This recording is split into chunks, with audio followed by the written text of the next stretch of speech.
Let's get back to okay. So more WoW. Okay, more WoW. Let's get back to Currently, World of Warcraft the most ridiculous builds in WoW. Basically, like yeah, I only know about Palamage. features 13 playable classes and many more specializations. Each one is unique in its own way, but sometimes that's not enough for players. The game allows for creating builds and setups that transform something familiar and overused into something strange, wild, and fun.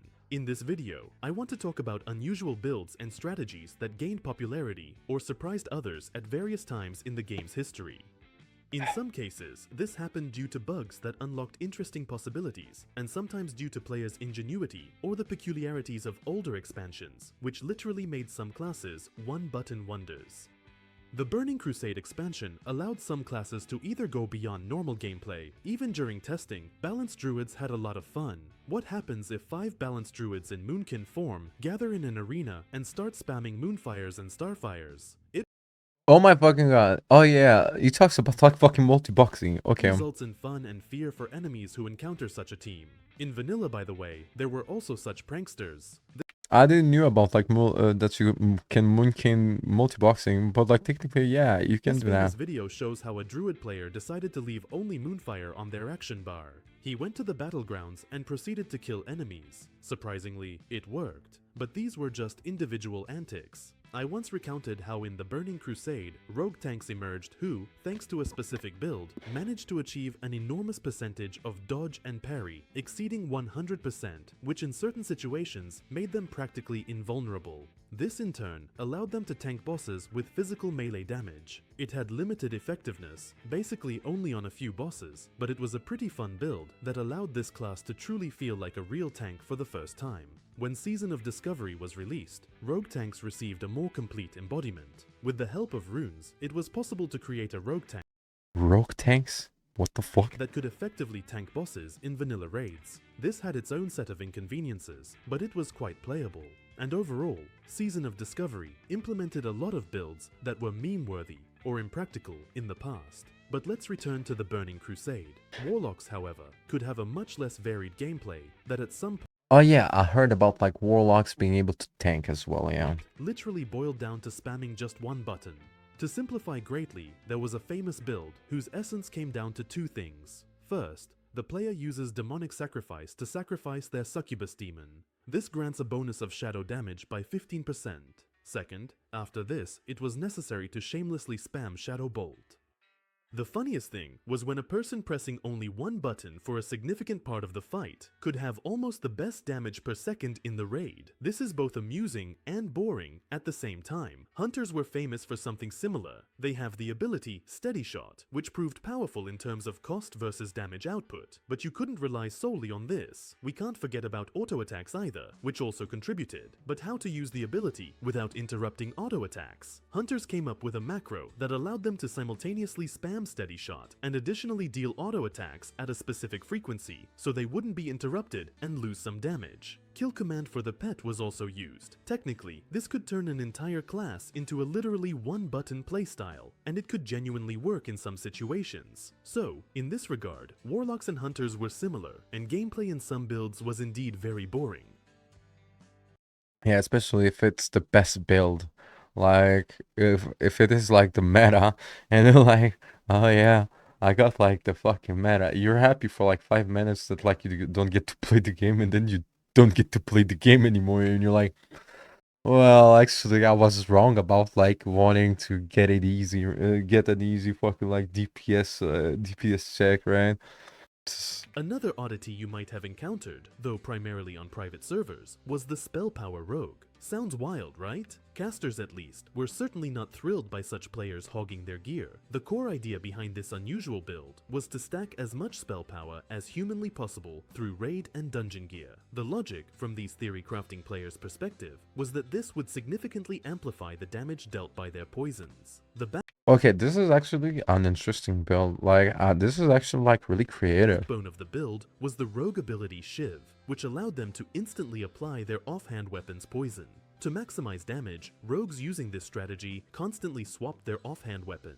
It started with a weapon coated in deadly poison, a debuff that ticked for 12 seconds and could stack up to 5 times. Once deadly poison was fully stacked on the enemy, the rogue would quickly switch to another offhand weapon laced with instant poison, which dealt immediate damage upon proc. As the duration of the applied deadly poison effect neared its end, the rogue would perform another weapon swap, refreshing the crucial deadly poison debuff on the opponent. This entire intricate cycle would then repeat continuously. On paper, this unusual approach sounded intriguing, and such rogues occasionally appeared on private servers, but it only worked there due to incorrect poison scaling from spell power, a bug not present in properly functioning versions of the game.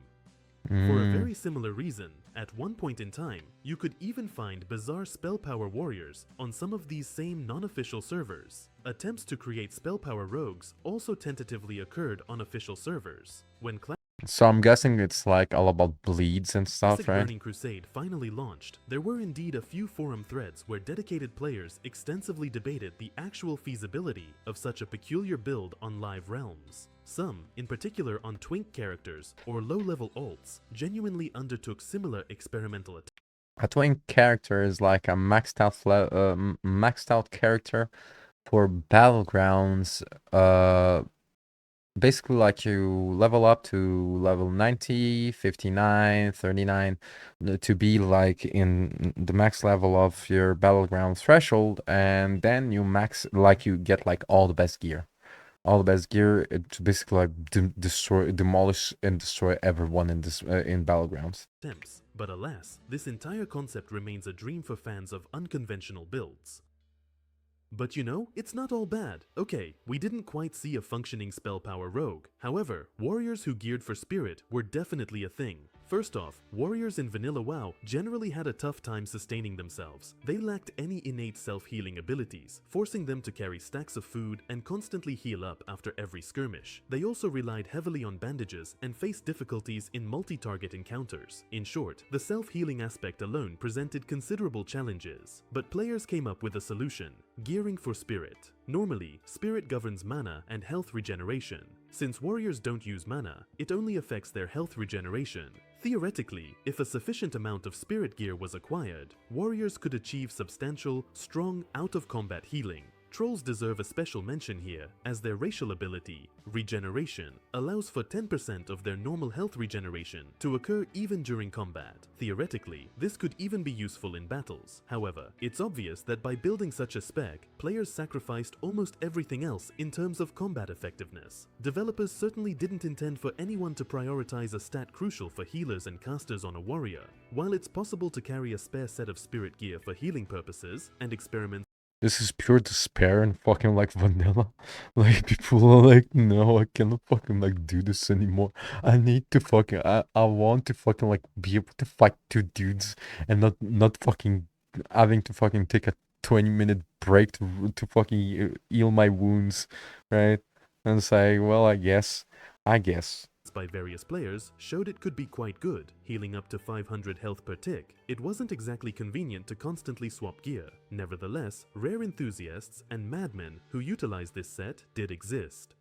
One notable individual in this context was a player named Massey, who assembled a full spirit gear set and went on to test it in various scenarios. For instance, in Alterac Valley, the set was sufficient to nullify a significant portion of damage from enemy DOT effects. After standard duels, his remarkably high regeneration could often astound opponents. He even managed to get into a raid group. When other players witnessed his highly unusual warrior, it caused, to say the least, shock among the raid members. But it was certainly fun, and demonstrated that, in some niche situations, such an armor set could indeed prove useful. Vanilla WoW generally spawned many insane and unconventional builds. An unusual yet, I think, relatively well-known spec was the Palm Pyro Mage. Perhaps its popularizer back in the old days was a French player known as Gagon. He was a mage who published highlight videos showcasing his PvP encounters. Oh yeah, like basically like the whole spec is about like we used to call them Kiku Pyros.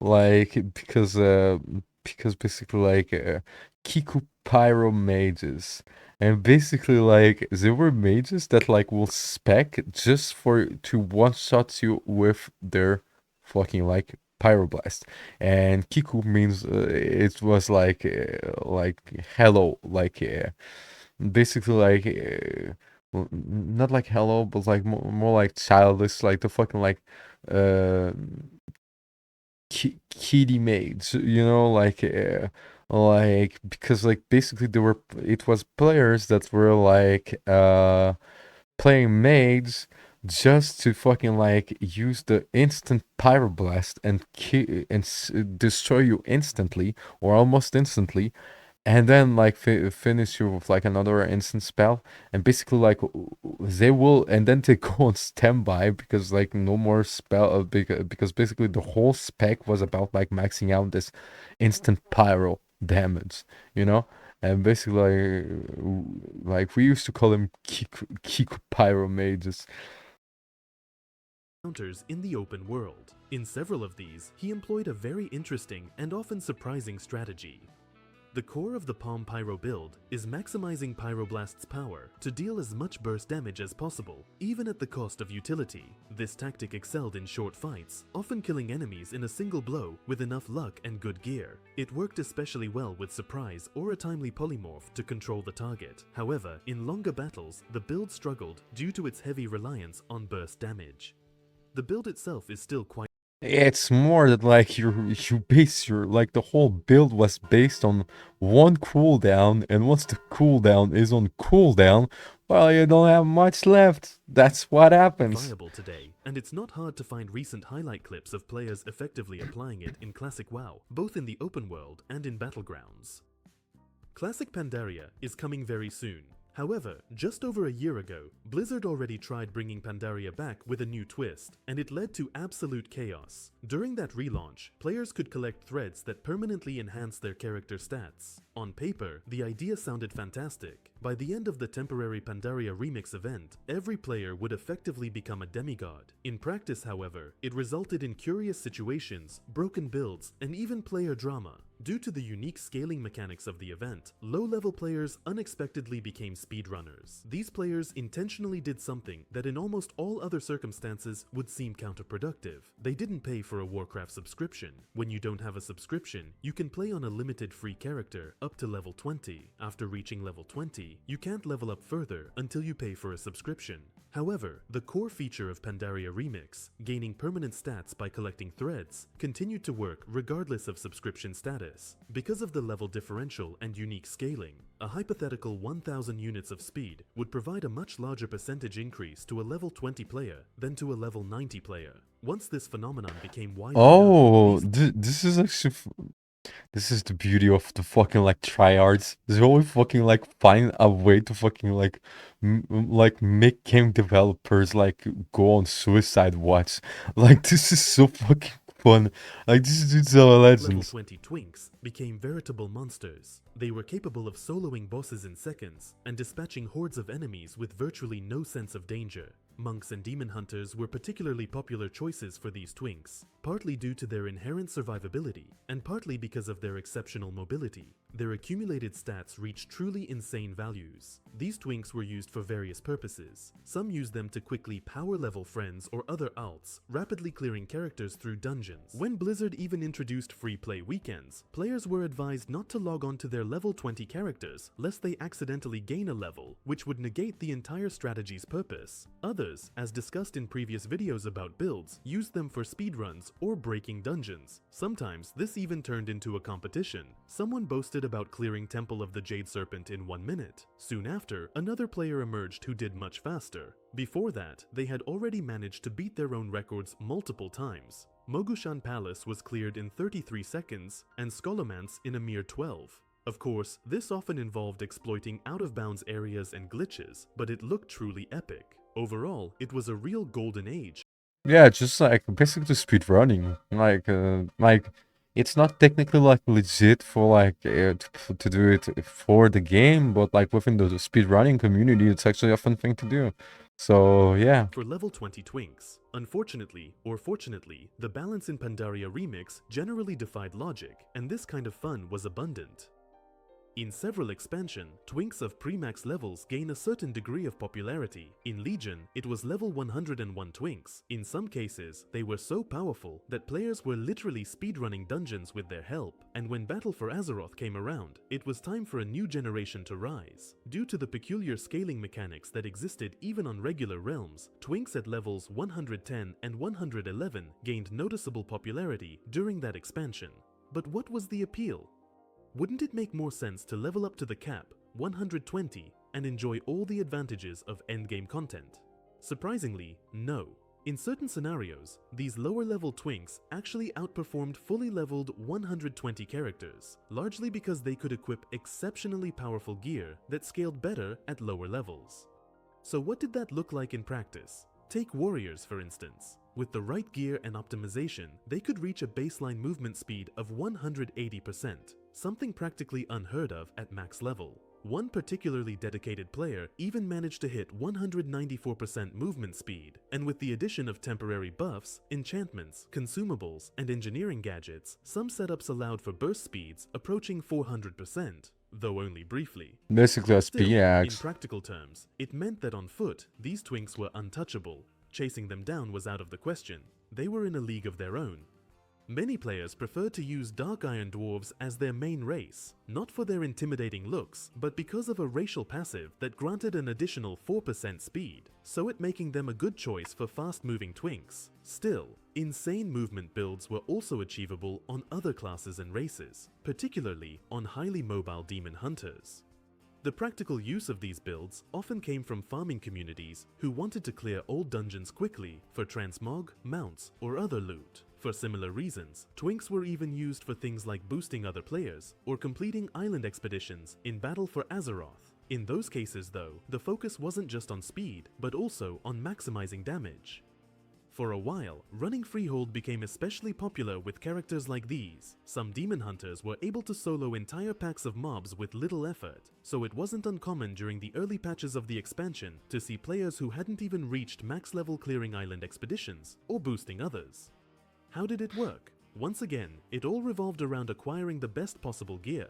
Players used a combination of Legion legendaries and artifacts. Some provided speed boosts, like Agramar's Stride, while others simply enhanced different stats. One highly recommended legendary was Aman'Thul's Vision. Back in Legion, players were limited in how many legendaries they could equip, but this trinket didn't count toward that limit. That meant players could equip 2 legendaries plus this one. The downside, it had an absurdly low drop rate from the final raid of Legion and Taurus, the Burning Throne. Still, guides for twinks often recommended farming Mythic and Taurus to get top-tier gear. The rest of the slots were to be filled with the best available items. Sometimes even crafted or quest gear from Battle for Azeroth worked well. There were some minor differences between level 110 and 111 twinks, but those weren't especially important. Naturally, Azerite gear and traits were used as well, though it's hard to single out specific pieces. The builds varied. At some point, the number of twinks offering dungeon boost services grew significantly, helping clients level up much faster.